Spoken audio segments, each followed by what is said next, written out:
Welcome to another episode of What's Really Happening. I'm Dr. Jeff Rogg, Senior Research Fellow here at GNSI and your guest host for today's episode.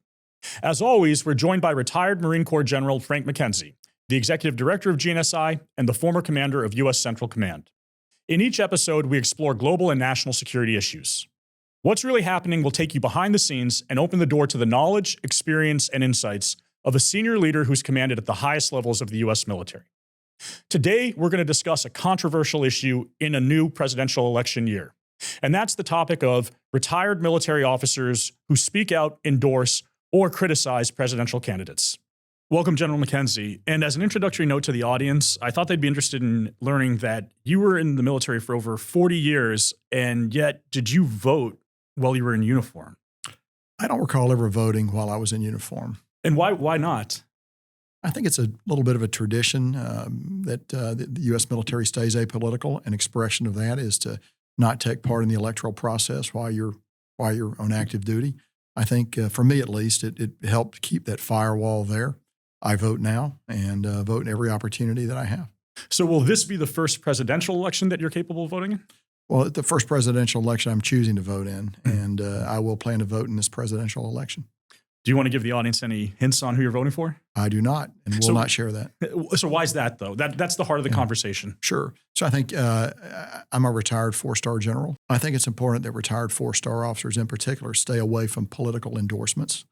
I think it's a dangerous, slippery slope toward politicization of the force if extremely senior retired officers become active politically. So I would choose not to do that. I don't condemn those who do. Everyone has to make their own choice on this. There's actually no policy that governs it. But for me, it's pretty clear that it's not a good thing to do, and so I won't. And that's one of the most controversial aspects of the past few presidential elections that we've seen is several very prominent retired military officers who have come out and either endorsed a candidate or criticized a candidate. But it sounds like that's something that you don't, is it because it's bad for the country, the military, Civ-Mil relations? How do you frame it in terms of national security? I think it's bad for the joint force. I think it's bad for the U.S. military because a four-star officer really, you sort of carry that rank around with you for the rest of your life.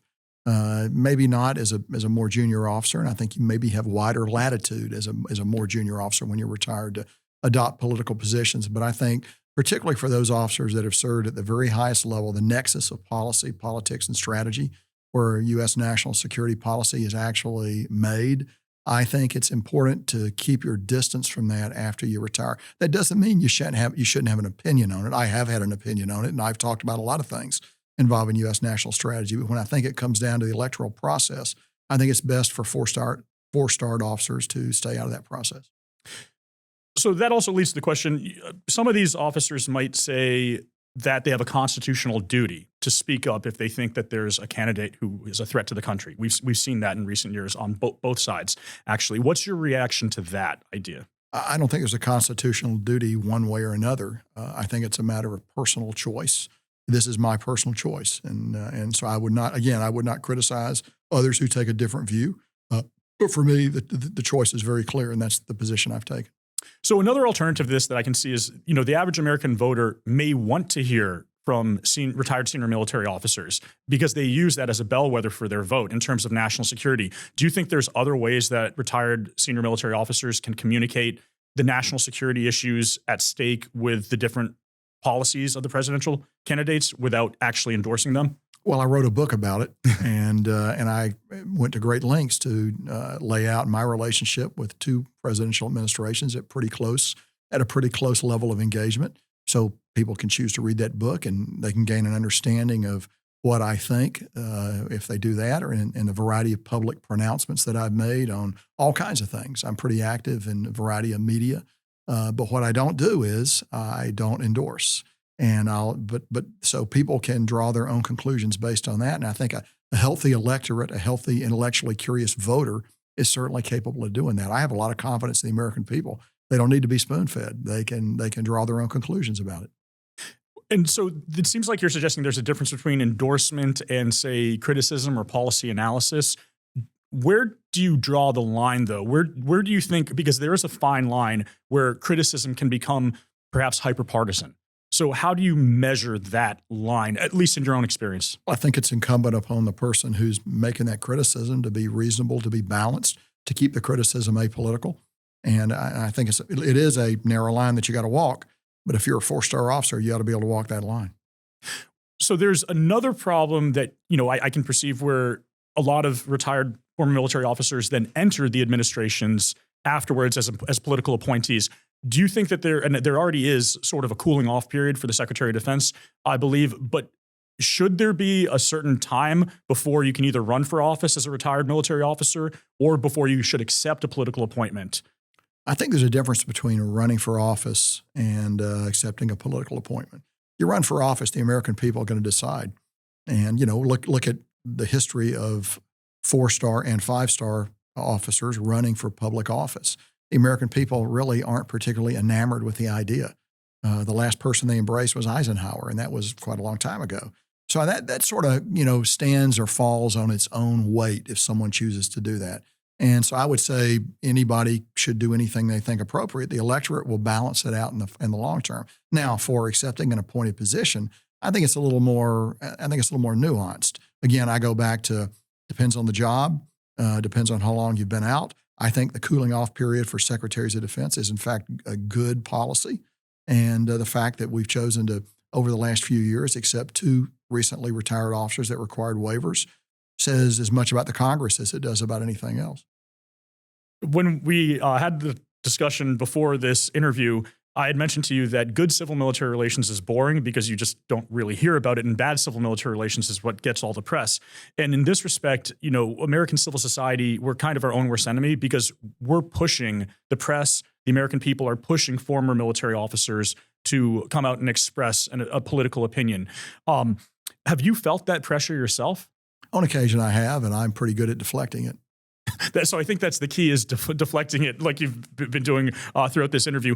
Well, you also seem to have a lot of faith in the American people and in the democratic institutions. But the irony there is the American people today have more faith in an unelected military, for instance, than they do even in their elected members of Congress and in the elected president. So that's part of the trouble here, I think, is that we don't even trust ourselves as the electorate anymore. So what's your reaction? How do you keep the military apolitical when it has more public trust than the constitutional pillars of government? So I think it's not a good place for the republic to be, where the military is placed on a pedestal. The U.S. military doesn't need to be on a pedestal. It's an important part of our nation. It performs a vital constitutional role. I wish I could give you an idea how you might raise the favorability rates of the other parts of government. I'm not an expert on that. I'll leave that to others to do. But I would say it reflects we're not in a great place if the military is held at a higher level of faith by the electorate than other elements of the U.S. government. And that's something atypical in history because for the most part, Americans have, as you said with Eisenhower, he was the last senior military officer who was elected to the presidency. But there has been some skepticism about, the threat that a military poses to government. But today what we're hearing instead is that our own elected officials or candidates rather pose that threat. And so we're looking almost to the military to safeguard democracy. Could you talk more about that public perception that the military safeguards democracy? The military doesn't safeguard democracy, not in this country, and it never should. And if we ever get to a position where it needs to do so, I would say we've crossed a Rubicon that will be very difficult to come back from. There are a lot of institutions out there that can protect and serve the democracy and protect it. None of those involve the Department of Defense. And the Department of Defense is designed for the external security of the republic, and some in very, very narrow conditions internally, but none that would involve protecting the branches of government and protecting their survival. Again, there are other institutions of government that can do that far more effectively than the U.S. military. And one of the ironies is, we're discussing retired military officers, not military officers who are still in service. So is there a certain amount of distancing that retired military officers should do when they engage in, domestic political conversations? You had mentioned, sir, that you think it's up to the individual, but how do they explain to the audience who's watching that they're representing their own views? And, you usually see General U.S. Marine Corps retired. So I think the best policy there is to not indulge in those discussions. you've got to stay away. And I try to stay very, in all my talking and all my writing, I've tried to stay away very completely from considerations of internal U.S. policy, internal U.S. politics. I don't think it's healthy, again, for four-star officers to opine on that. So we've sort of looked at how this affects American civil society, affects domestic politics. How do you think it affects the force, though? It confuses the force. All the more reason not to do it. There's a chain of command. I was once a key member of the chain of command. The moment I retired, I left the chain of command. And it doesn't help those officers who are still in the chain of command if formerly significant, revered, or castigated former officials talk a lot about it. It's not helpful. And what about as far as you mentioned, there's a certain rank hierarchy at which you think the sort of the buck stops there, 4-star. But how about for lower ranking officers who take a more active role in politics? So I'm pretty clear on the 4-star position. Below that, it's a gray area. And I think as a general principle, if you're a flag officer, I would stay away from it. Others have different views on this, and again, I recognize that.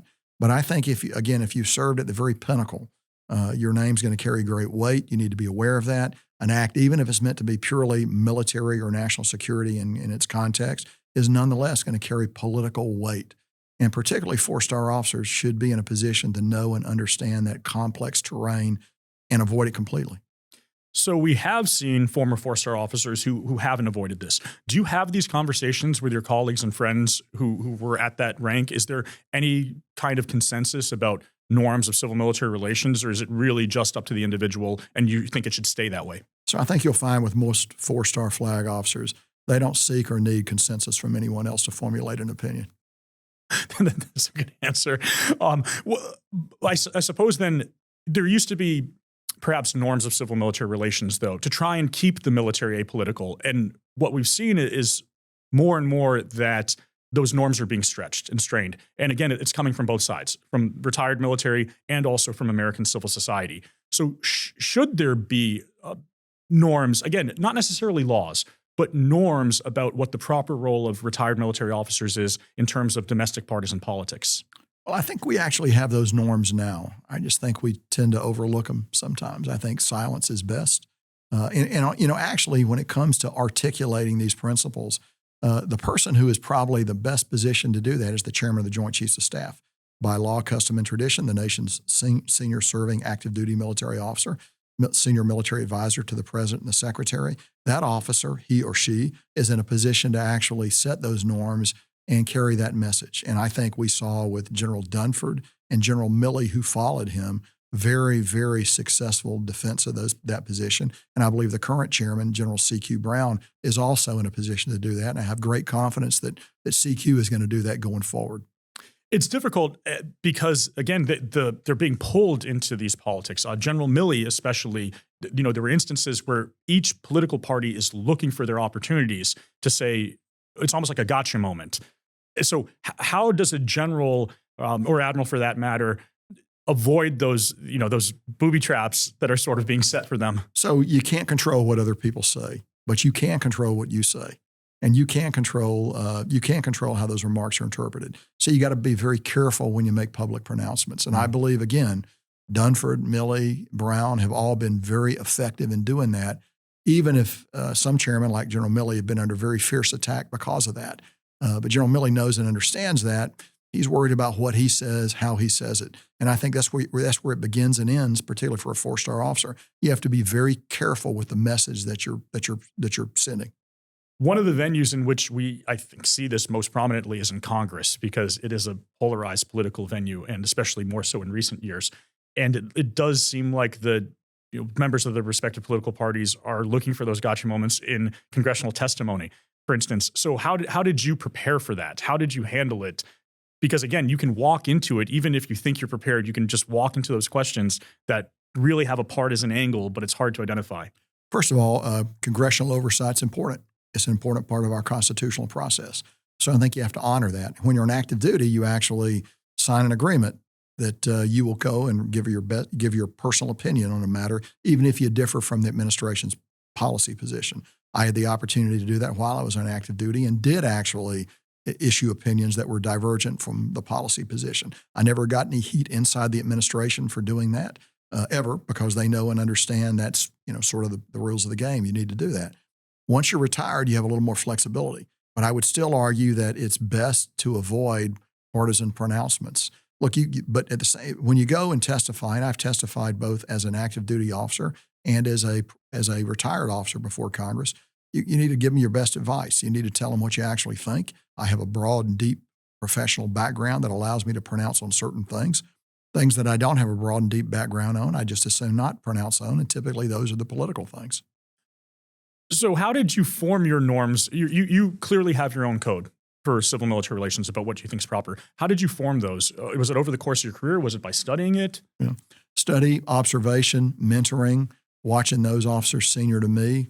I had an opportunity at different points in my career to be around senior Marines like General Carl Mundy, Commandant of the Marine Corps. I had an opportunity to watch how he operated in that difficult environment. I had the opportunity to watch how Admiral Mike Mullen operated in that difficult environment. I had the opportunity to observe General Jim Mattis in that environment. And then as I became more senior myself and closer to these issues, I had the opportunity to watch Joe Dunford in some very difficult times when he was first Commandant of the Marine Corps, and then more importantly, Chairman of the Joint Chiefs of Staff. And so you see how four-star officers operate. And then when I became a four-star officer, of course, I was also working with Joe Dunford for a while, then Mark Milley. So it's through absorption, it's through historical study, through a variety of things. And so the war colleges, the command and staff courses, they teach courses on this, and they can prepare you to some degree. But really, the officer that's going to be best prepared to deal with these problems is one who prepares himself or herself by independent study and analysis of the history of the problem. That's interesting that you mentioned JPME, because that was my follow-up question is, how much civil military relations can you teach? Were you taught civil military relations in JPME? Yes, but not at the degree you're practicing it at the four-star level. So you get a good foundation there, but you got to do more than that. That's never going to be enough to actually prepare you for it. You get a little more at Capstone, which is the course that all brand new flag officers go to shortly after you pin on your star. And that's a pretty good course too. I would argue that continued attention to that is very important. I once had the opportunity to teach at the three-star course where we spend 2 weeks with three-star officers who are considered to be officers with the potential to be 4 stars. I ran that course. I didn't run it. There was a syllabus, but I had the opportunity to talk at great length about Civ-Mil relations, and I did as the CENTCOM commander. Those are all great opportunities, collegial opportunities in a seminar format where senior officers with the potential ultimately to be 4-star officers have the opportunity to gain knowledge of this. It sounds like one thing that's emerging in our conversation is that the onus is really on the military when it comes to civil military relations. Politicians, members of the public, the press, they're free Americans. But it seems like you're saying there's a higher duty almost on the military as far as... There's certainly a duty on the military. I would not say it's higher than that upon elected civilian leadership. And I would tell you, if you talk to the members of the Senate Armed Services Committee, and Senator Reid in particular, he would argue that he pays great attention to it. So I would not say the onus is necessarily more on the military. There's more focus on the military because you're often out in the spotlight more. But I would say that that's an equally shared responsibility. And ultimately, the final responsibility is not a military responsibility. It is a civilian responsibility. Because let's remember, ultimately, the civilians are in charge, not the military. And we never want to be in a situation where the military can appear to be in charge. There's nothing more dangerous for this republic than that situation. And that's the difficulty, because you had the opportunity throughout your military career both to study, reflect on, and see mentorship in terms of civil military relations. A policymaker can be elected tomorrow and may have no background in the military, no background in civil military relations. So it sounds like in some ways, if there's not a higher duty, then at least there's more preparation on the military side. How should, for our audience, policymakers who are watching, or just members of American civil society, the press, for instance, what would you like them to know about this particular problem we've focused on with civil military relations? Well, you did hit on a key point. By the time you're a senior military officer, you've had a variety of formal and informal instruction on the nature of Civ-Mil relations. It's much more opaque, much more fragmented on the civilian side, and particularly with elected public officials. So I think there's a responsibility of the military to actually educate, to assist them as they come into their role. And you have an opportunity to do that, recognizing that you're the junior partner. They're the senior partner all the time. But if you have an opportunity to lay out your experiences, that can be helpful. Perhaps they'll listen, perhaps they won't. But whether they listen or not, they're in charge and not you.